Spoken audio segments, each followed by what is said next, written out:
Hello, my name is Andy and I am the Village Idiot. I'm armed with a car and a GoPro and an unhealthy amount of time on my hands. I'm using that time to attempt to visit every civil parish in England.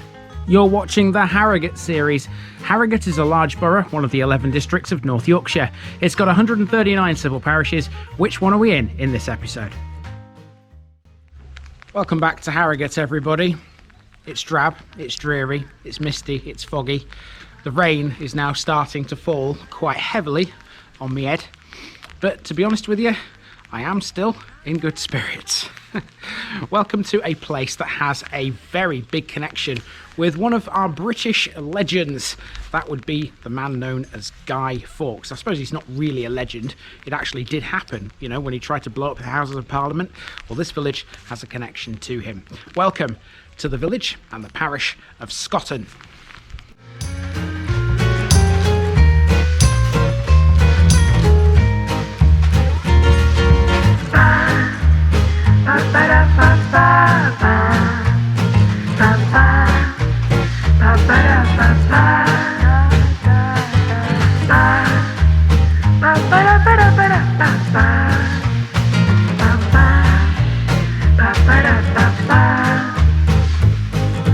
Here's my disclaimer for people who may be watching me for the first time. I say things as I would in my native accent and dialect. As a result, I may not pronounce things in the same way as the locals do. Remember, I'm a visitor. It's impossible to know everything. Leave me a comment, spin me a like and bash that subscribe button. Let's get to today's parish video.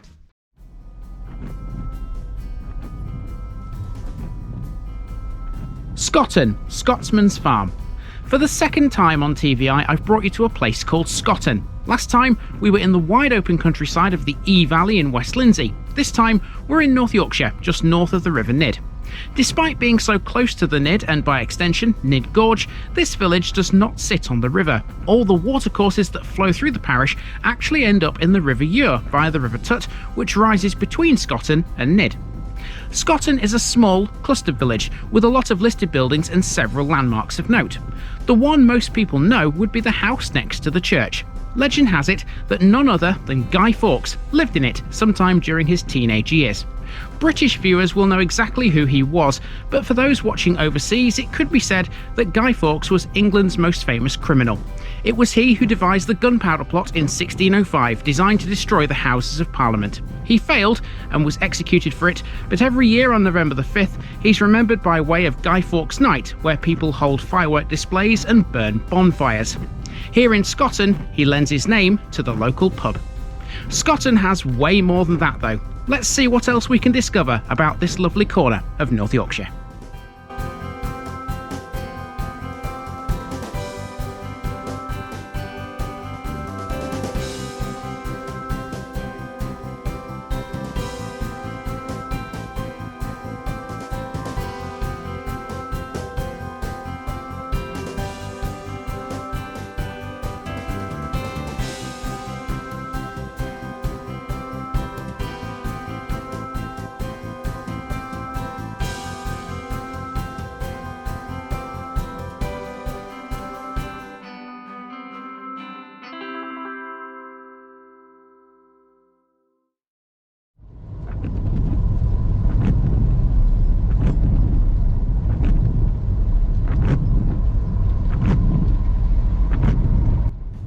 We begin with a drive into Scotton from Scriven through a tiny hamlet with a few notable landmarks. This is Lingerfield, which forms part of Scotton Parish, and that's reflected in the parish council's name.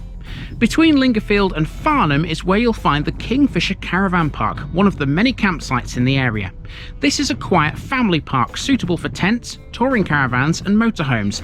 It has flat grass pitches in sheltered areas and a few hard standings. We'll be seeing a second caravan park later. Right next to the park is the Scotton Business Centre. There are 3 buildings here: Somerset House, Yorkshire House and Ebor House, the largest of which is Somerset. It contains 8 businesses including 2 private hire car firms and landscape architect Smead and Foreman. From this, their humble Harrogate base, they've taken on projects of all kinds throughout the UK and beyond since 1992. You may have even seen some of their work without realising it. Look to your left for the next landmark. Lingerfield is also the location of the local school. Named Scotton Lingerfield County Primary, it's right on the junction of Market Flat Lane from Scriven.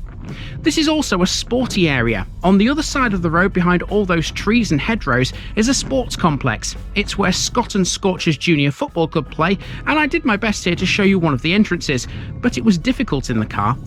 Scotton also has a cricket club too further down the road towards the village. Founded in 1862, their logo features the head of Guy Fawkes.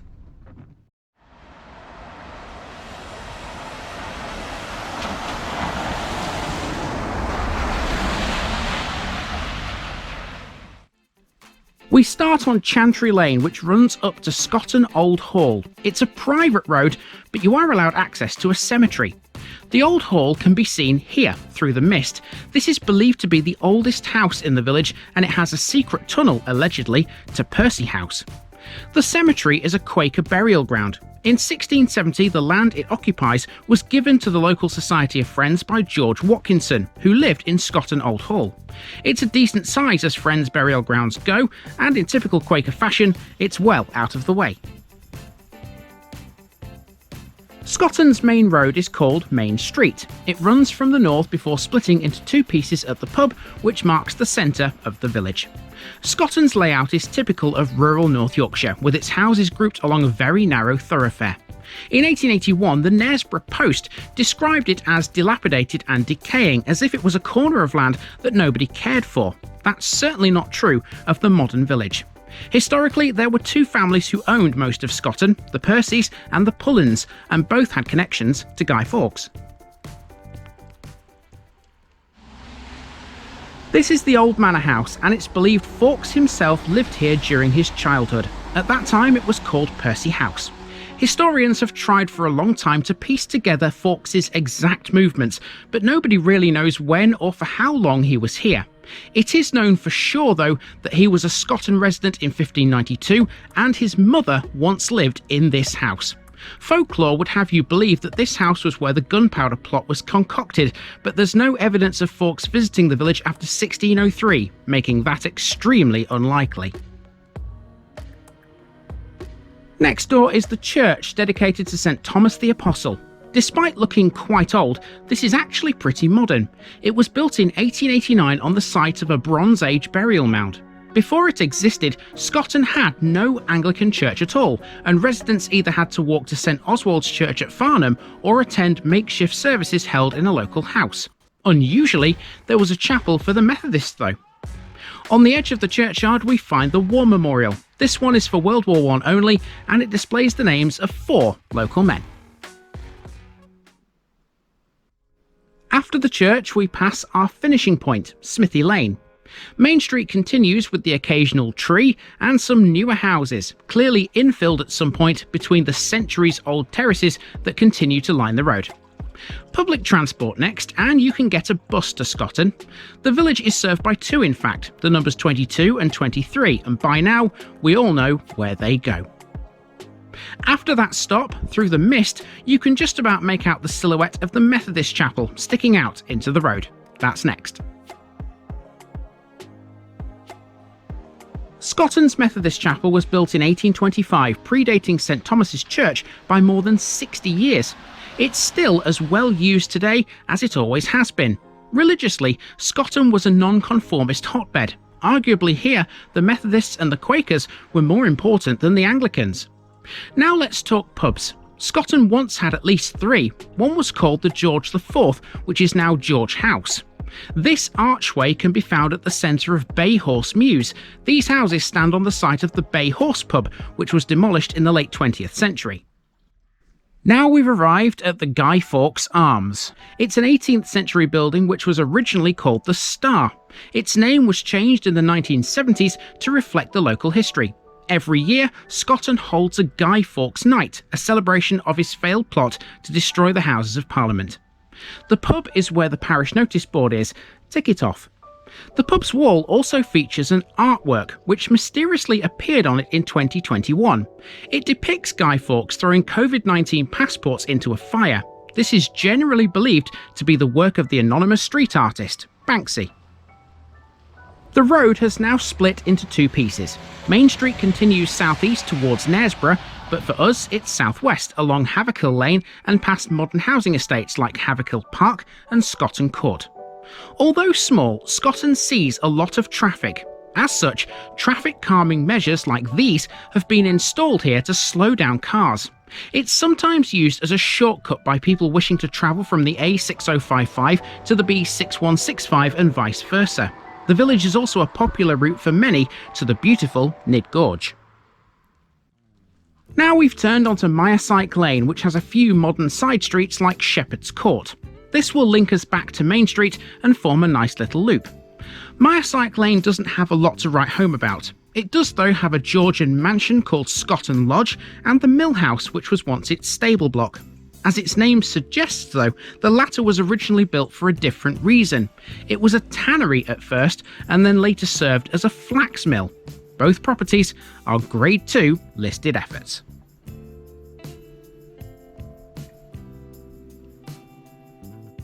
Approaching the end of the road now, we're heading towards Scotton Grange, another listed building. It dates from 1760 and was once the home of the Eastwood family, who had a massive art collection available for public viewing in the 1890s. Around the corner onto New Road, we find the Village Hall. This was built in 1976 by the local residents and is now used for a variety of events and functions. Outside it, we find a board which lists 16 of Scotton's most notable features and a bit of history about them all. Across the road is the playing field. As we already know, most of Scotton's sports facilities are located well away from the village. The playing field has what they don't: a recreational space ideal for all and a fenced playground for Scotton's younger generation. Facing this park is another of Scotton's listed buildings, Langton Manor. These are its gates and it stands on the site of the original poorhouses. Back to Main Street, we're now heading north again, and there's one final notable building to pass on the way. If Scotton Old Hall is the oldest building in the village, Manor Farm is easily the second. Its original farmhouse timbers date back to 1363.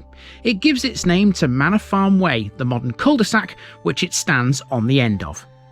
Our route passes through that on the way to a footpath which goes to Smithy Lane and back to Main Street. And yes, in case you were wondering, Smithy Lane is indeed a reference to the village blacksmith. As well as that, Scotton had several other trades, including a wheelwright and a shoemaker.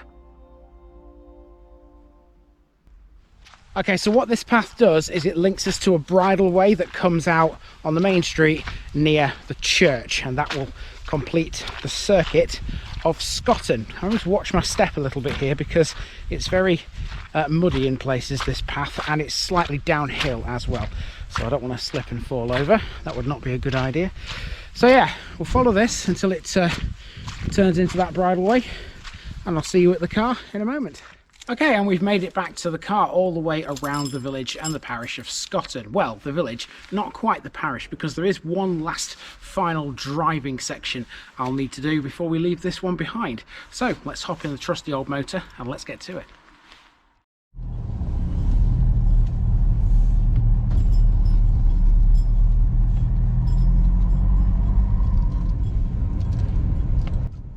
To finish with, we're taking a drive to the B6165 via New Road and the Knaresborough Caravan and Motorhome Club campsite. This is a really good place to stay if you're visiting Nidd Gorge, because it's literally within walking distance. The site itself is surrounded by mature trees and hedges, and although sheltered, it's usually sunny. I was going to have a quick look at Nidd Gorge myself, but seeing as the light was fading and I still had one village left to cover, I didn't hang around much longer. That can be covered in the Knaresborough episode, hopefully on a much better day than this. That's been Scotton, and next week we'll be taking on its tiny near neighbour. Get ready for a village which lies on a dead-end road whose pub claims to have the best Sunday dinners in Yorkshire. Now that's a bold statement. I'll see you all there.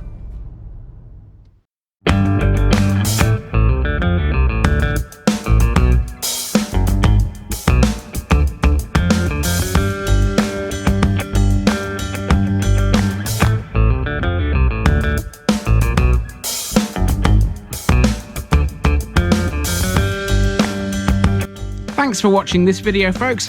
Don't forget to like this episode if you haven't already. It really makes a difference with YouTube. If you're new here, subscribe to the channel for more videos like this, and give us a share too if you've got friends who'd like it.